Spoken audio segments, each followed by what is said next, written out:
এভাবে আর কতবার তোর বিয়ে ভাঙবো বলতো? এবার তুই বিয়ে করে নে। এটা তুই কি বলছিস সানাপ? হ্যাঁ আমি বলছি, এভাবে বারবার তোর বিয়ে ভাঙা পসিবল না। এবার তোর মামা মামির পছন্দ করা ছেলেকেই বিয়ে করে নে। আমি আর পারবো না এসব করতে। সানাফের কথার প্রতি উত্তরে বর্ষা কিছু বলে না, ছলো ছলো চোখে তাকিয়ে রয়। সানাপ আর বর্ষা বেস্ট ফ্রেন্ড। বর্ষার মা বাবা নেই, মামা মামির কাছে মানুষ হয়েছে। এর আগেও বর্ষার জন্য অনেকগুলো সম্বন্ধ এসেছিল। বর্ষা এখনই বিয়ে করতে চায় না, তাই সানাপকে দিয়ে এর আগেও ৩-৪টা বিয়ে ভেঙেছে। কিন্তু আজকে সানাফের মুখে এমন কথা শুনে বর্ষার ভীষণ কান্না পাচ্ছে, চোখ দিয়ে পানি আসার উপক্রম। কিন্তু কোন রকমে চোখের পানি আটকে সানাফের দিকে তাকিয়ে বলল, বেশ, তুই যখন বলছিস মামা মামির পছন্দ করা ছেলেকেই বিয়ে করব। মামা মামির কাছে তো বহুদিন ধরে বোঝা হয়ে আছি, তোকেও খুব বিরক্ত করছিলাম তাই না? আর বিরক্ত করব না, আর তোকে কেউ বিরক্ত করার মতো কেউ থাকবেও না। চলে যাচ্ছি, বিয়েতে আসিস, বাই। কথাগুলো বলে উল্টো ঘুরে চোখের পানি মুছতে মুছতে কলেজের ক্যান্টিন থেকে দৌড়ে চলে গেল বর্ষা। সানাপও হতাশ হয়ে বসে পড়ে। সানাপ বর্ষাকে ভীষণ ভালোবাসে, কিন্তু কখনো মুখ ফুটে বলতে পারেনি। বর্ষা যদি রিয়াক্ট করে ওদের ফ্রেন্ডশিপ ভেঙে দেয় সেই ভয়ে। এতদিন বর্ষা বিয়ে করতে চাইতো না বলে ও বিয়েগুলো ভেঙেছিল, কিন্তু আজ সকালেই বর্ষার বাসায় গেলে তার মামা ওকে বলেছে, বর্ষার সবগুলো বিয়ের সম্বন্ধ যে তুমিই ভেঙেছ এ ব্যাপারে আমি শিওর। আর কখনো বর্ষার বিয়ে ভাঙার চেষ্টাও করবে না। বন্ধু আছো, বন্ধুর মতোই থাকো, এর থেকে বেশি অধিকার দেখানোর চেষ্টা করবে না, সেটা তোমার জন্য ভালো হবে না। আমাকে কোনো প্রকার স্টেপ নিতে বাধ্য করবে না, সেটার ফল কিন্তু ভালো হবে না। আবার বলে দিচ্ছি, বেশি শেয়ানা হয়েছ। সানাপ আর কিছুই না বলে চলে এসেছিল, তাই আজকে সানাপ বর্ষাকে ডেকে মামা মামির পছন্দের ছেলেকেই বিয়ে করার জন্যই বলে দিয়েছে। ও জানে তাতে বর্ষা ভীষণ কষ্ট পেয়েছে, ওর উপর ভীষণ অভিমান করে আছে। সানাপের নিজের ভেতরটাও জ্বলে পুড়ে শেষ হয়ে যাচ্ছে। ভালোবাসার মানুষের বিয়ে কি অন্য কারোর সাথে দেখতে কখনোই কারো ভালো লাগে? ওদিকে বাড়িতে গিয়ে বর্ষা কাঁদতে থাকে, মনে মনে বলে, তুইও আমায় বুঝলি না সানাপ, এত বছরেও আমার চোখের ভাষা তুই পড়তে পারিসনি। আর কিভাবে বোঝাবো তোকে আমি তোকে ভালোবাসি? কতবার কতভাবে চেষ্টা করেছিলাম তোকে বোঝানোর, কিন্তু তুই বুঝলি না আমার ভালোবাসা। এতগুলো বিয়ে ভাঙার কথা নয়তো আমি তোকে কখনোই বলতাম না, আর তুই উল্টো আমাকে বলছিস বিয়ে করে নিতে। খানিক বাদেই বর্ষার মামি রুমে ঢুকে আসে, বিছানায় বসে বলে, শোন, তোর মামা ওই ছেলের পরিবারের সাথে কথা বলেছে, কালকেই তোর বিয়ে ঠিক করেছে। খবরদার বাড়ি থেকে বেরোবি না, আর ওই সানাপকে দিয়ে তোর বিয়ে ভাঙার চেষ্টাও করবি না, না হলে কিন্তু খুব খারাপ হয়ে যাবে। বলে উনি চলে যায়। বর্ষা বিছানায় উবুর হয়ে শুয়ে আবারও কাঁদতে থাকে। এ কেমন পরীক্ষা নিচ্ছ তুমি আমার আল্লাহ? কেন আমার মা বাবাকে তুমি নিয়ে গেলে? আমার মা বাবা থাকলে তো আজকে আমাকে এদিন দেখতে হতো না। এসব ভেবেই কাঁদতে কাঁদতে বর্ষা ঘুমিয়ে যায়। এক সময় আজকে বর্ষার বিয়ে,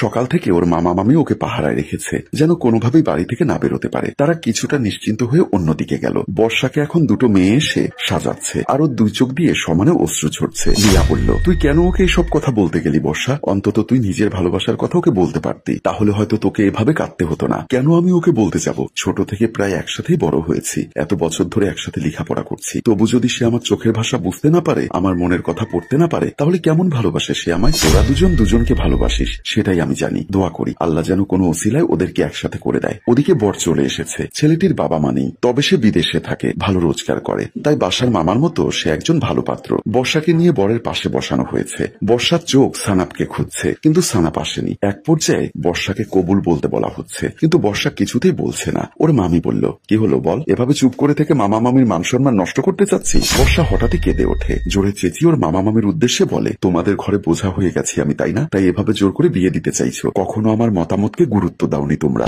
আমি সানাপকে ভালোবাসি, আমি ওর কাছে চলে যাব। সরি মামা মামি, তোমাদের কথা মতো এই ছেলেকে আমি বিয়ে করতে পারবো না। আমি চলে যাচ্ছি এই বাড়ি থেকে, কখনোই তোমাদের বিরক্ত করতে আসবো না। বলেই কাঁদতে কাঁদতে বেরিয়ে যায়। সানাপের হোস্টেলে গিয়ে জিজ্ঞাসা করায়, সানাফের এক ছোট ভাই বলে, সানাপ ভাই আপনাকে খুব ভালোবাসে, আর আপনার বিয়ে নিজ চোখে দেখতে পারবে না, তাই বাড়ি ফিরে যাচ্ছে।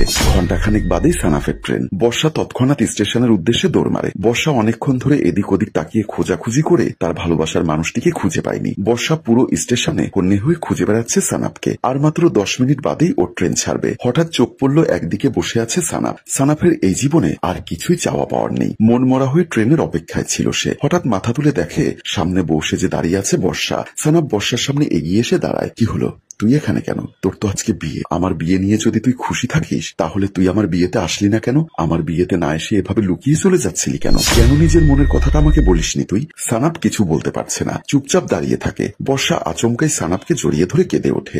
আমি তোকে ভালোবাসি সানাপ, মামা বাড়ি থেকে চলে এসেছি আমি, আমার আর কোথাও যাওয়ার জায়গা নেই সানাপ। আমার শেষ ঠিকানা তুই, আমার ভালোবাসা তুই, আমার সবকিছু তুই, তাই তো এতদিন আমার বিয়েগুলো তোকে দিয়ে ভাঙিয়েছি। প্লিজ আমাকে ফিরিয়ে দিস না। সানাপ নিজেও দু বাহু দিয়ে বুকে আগলে নিল বর্ষা বর্ষাকে শক্ত করে জড়িয়ে ধরে বলল, ফেরাবো না তোকে, আমি তো তোকে ভীষণ ভালোবাসি, এতদিন বলতে পারিনি, যদি তুই আমাদের ফ্রেন্ডশিপটা ভেঙে দিস এই ভয়ে, যদি আমাকে ছেড়ে যাস এই ভয়ে। বর্ষা বলল, তোকে ছেড়ে কোথাও যাব না আমি, কোথাও না, ভীষণ ভালোবাসি যে তোকে। আমিও ভালোবাসি। সম্মানিত ভিউয়ার্স, আমাদের এই মিষ্টি প্রেমের গল্পটি ভালো লাগলে অবশ্যই শেয়ার করবেন। আর গল্প, ভাবনা ও পরিচালনায় অভি, ক্যামেরায় তানজিল এবং প্রযোজনায় মঞ্জুর মোর্শেদ। ধন্যবাদ।